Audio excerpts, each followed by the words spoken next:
Good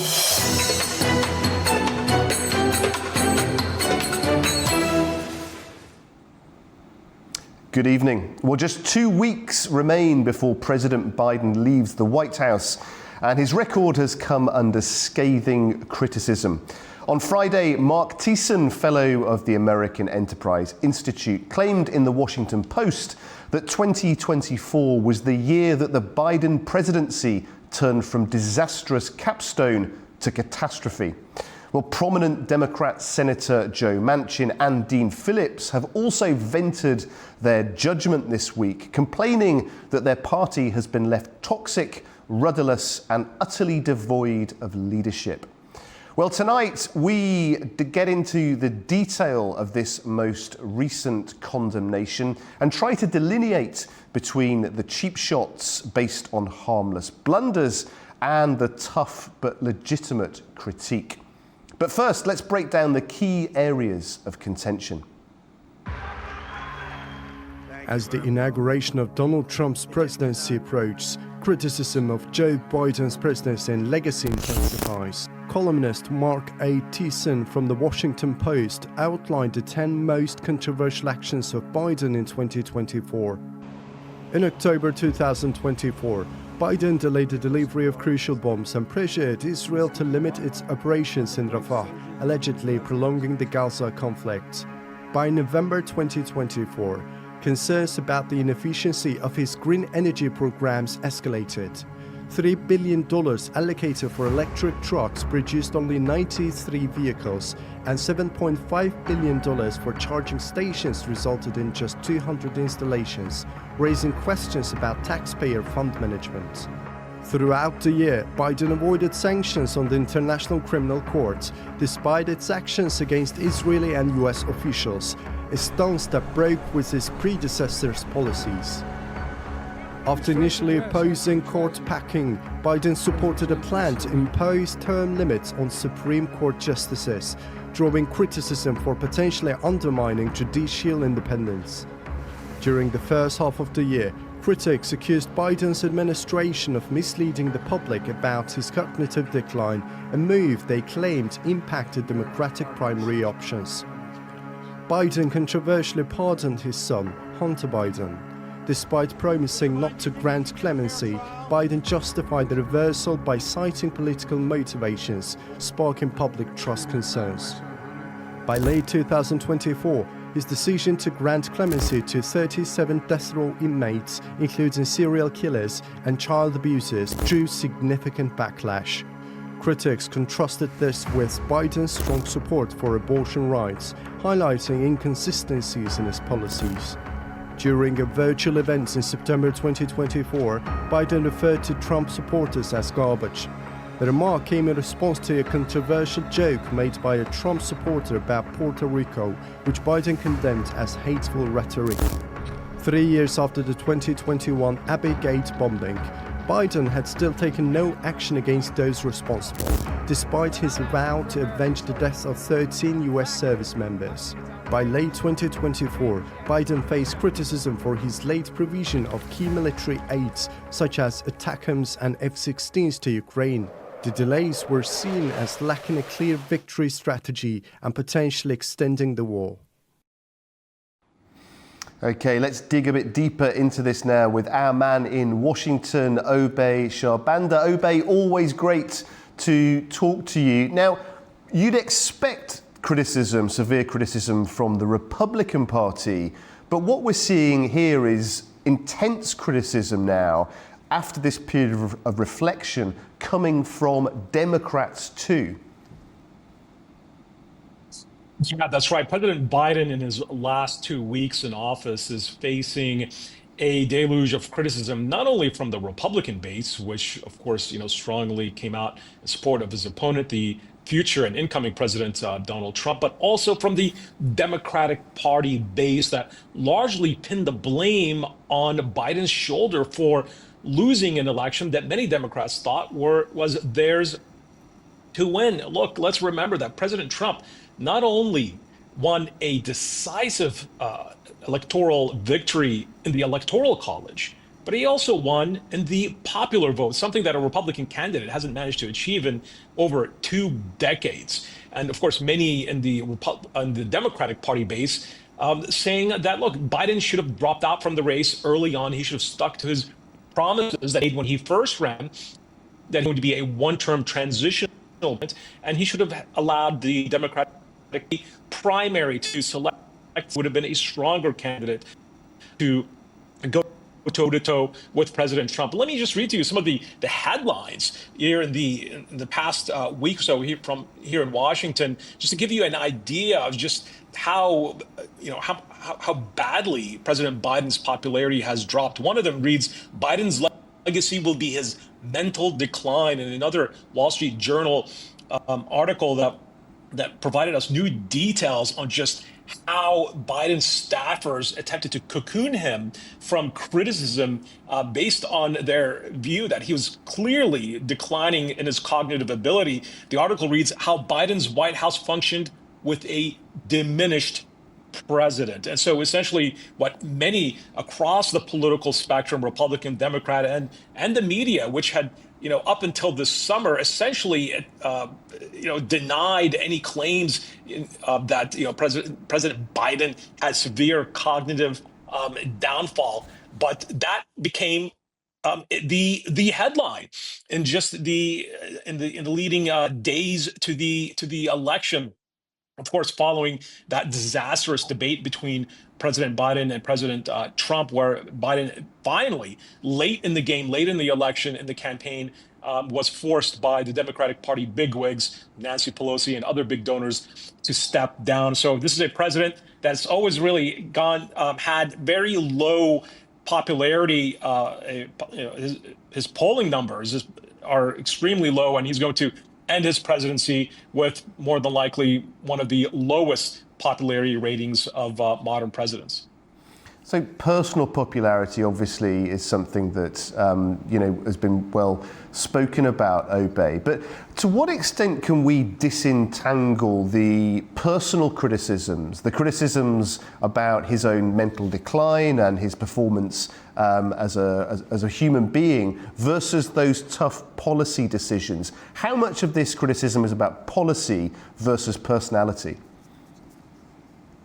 Well, I think Biden's clear cognitive decline and criticism of his policy, they're two sides of the same coin. I mean, I remember when many in the Washington, media were, who had dared to, point out that there was something clearly wrong with, President Biden's ability to maintain his attention, that he is clearly diminished in his cognitive ability in his old age. And, the White House press corps, went on the full attack against anybody that dared to raise up this question. But then it became too noticeable to hide, to deny.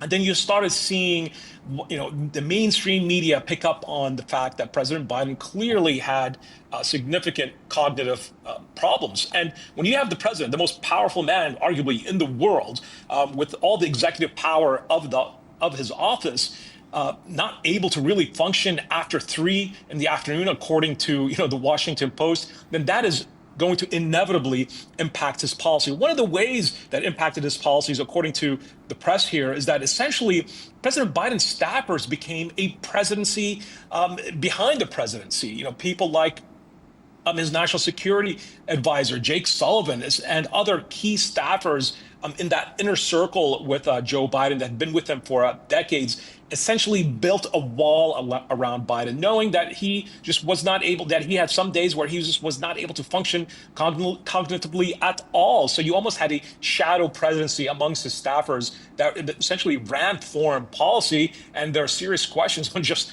how much, Joe Biden knows what policy actions are taking place in his name.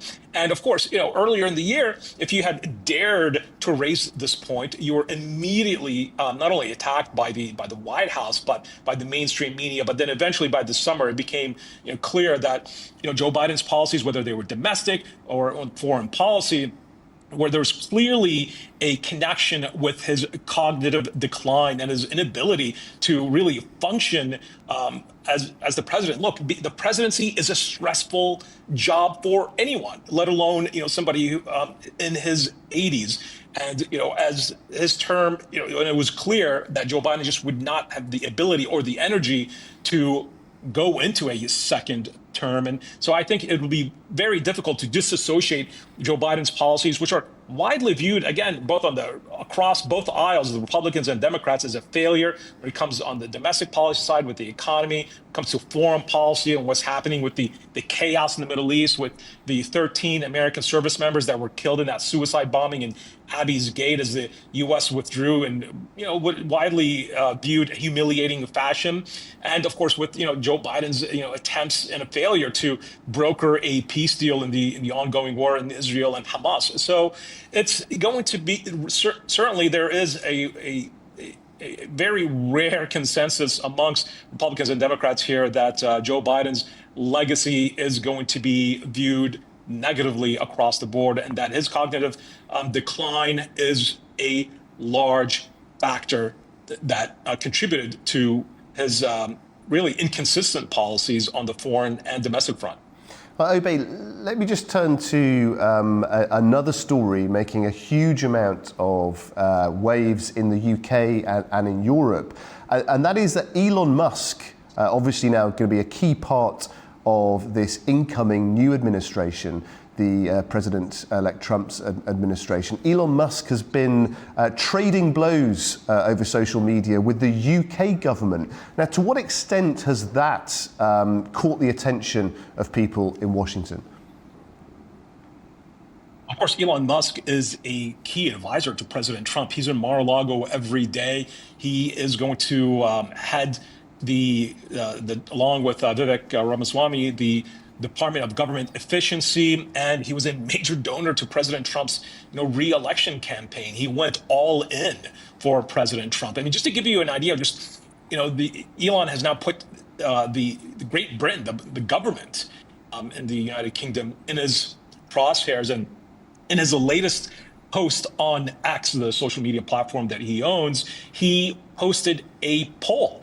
Should America liberate the people of Britain from their tyrannical government, yes or no? 60% voted yes, 40% voted no. Again, this is a poll that has been posted by Elon on X, on the social media platform. And that just gives you an idea that he is on the warpath against the Labour government in Great Britain. And with the issue here is the grooming gangs, and whether or not the UK government, led by the Labour Party, has done enough to protect children against predators, against gangs that are believed to be allegedly going after children and teenagers. And Elon Musk believes that Starmer's government has not done enough, and so he clearly wants that government to collapse. And look, Elon Musk has a lot of power. X is an extremely popular social media platform, and it can create, what Elon's posts on X can lead to tangible political changes or revolutions, on any corner of the globe. And clearly here, Elon wants Starmer out, and he is unrelenting. Unrelenting indeed. And one of the things that, of course, Mr. Musk has long been famous for is his passionate advocacy for free speech. To what extent, Obey, do you think this battle against the UK government is just him speaking his mind versus some kind of strategy that's been more worked out in more detail, perhaps behind the scenes?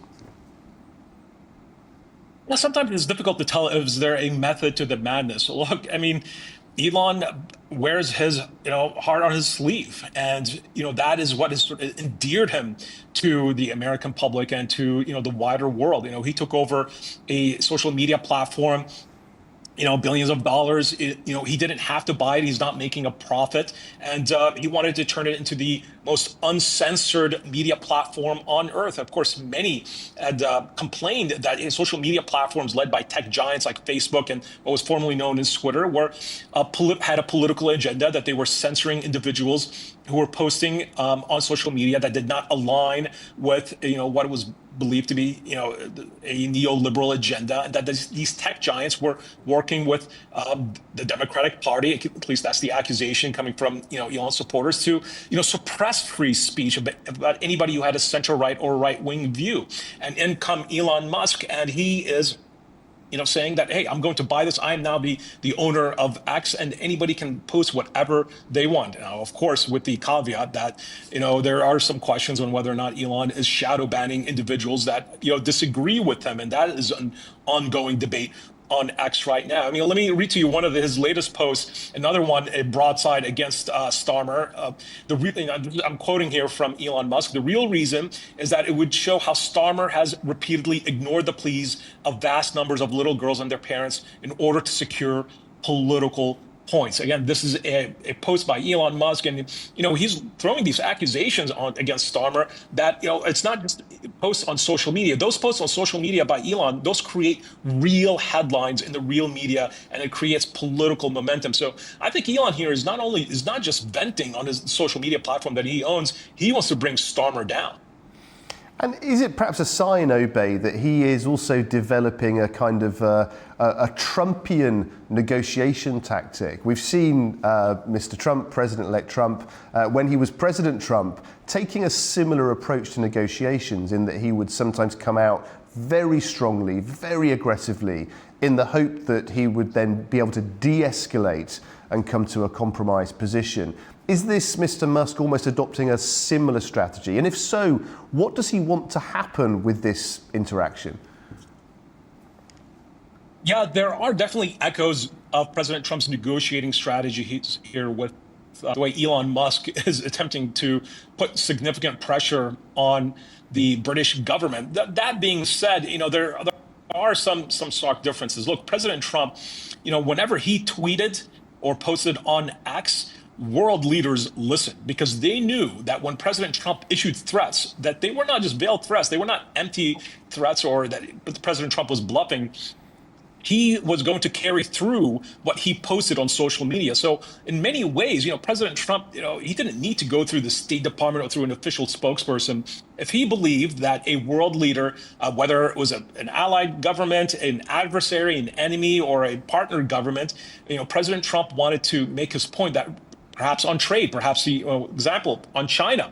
President Trump has been posting on social media, regularly from his first term and coming into his second term, that he does not believe that the United States is being treated fairly by China's trade policies, which the President Trump and his advisors believe are dumping products, that are being subsidized by the Chinese government. And President Trump threatened that, hey, if this policy doesn't change, particularly with Beijing's, alleged policy of essentially flooding the U.S. with fentanyl through the South American, Latin American cartels, that the U.S. is going to take actions such as tariffs, which President Trump is going to impose, that will significantly damage China's economy. That was a threat that President Trump had made regularly on social media, while at the same time praising the strength of world leaders like Xi Jinping. So it was a bit of a carrot and string approach in President Trump's negotiating strategy, something that he has applied with not only China, but world leaders across the board, with European governments, NATO allies that he did not believe were paying their fair share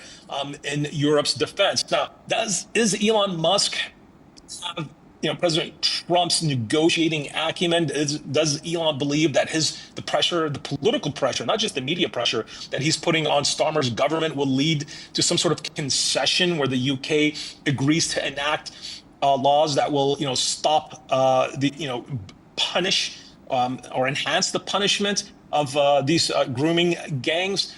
I'm not so sure. I think Elon really wants the Starmer government to fall, and it's also not clear here that Starmer is going to give in. It seems that he's fighting back and pushing back against Elon. But, Elon sticks to his guns, and I don't think he's backing down. Well, the battle's not over yet, that's for sure. Obey Sharbanda, as always, great pleasure to speak to you. Obey there for us in Washington.